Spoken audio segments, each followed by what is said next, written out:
bolsam çağıray. Sizin asıllı yağınız var eken.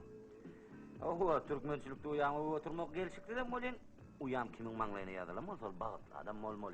Ballak birazlara güzel düşünüyor. Sosiyatlem ol birden mortoyum so görünmeyen bir hilrek gördü. Özüm becerip gelaysam deydi. Neme? On yetmedi vami. Yok, tolunman. Hem biraz gülyari, bu nemede erkekten gidecek oyunu. Düşünüklü şey değil, egiller.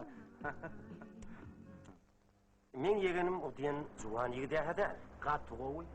Dinek salikatlı adam. Vah, gator alıp bulup baryanam derler. Dinek sıpay.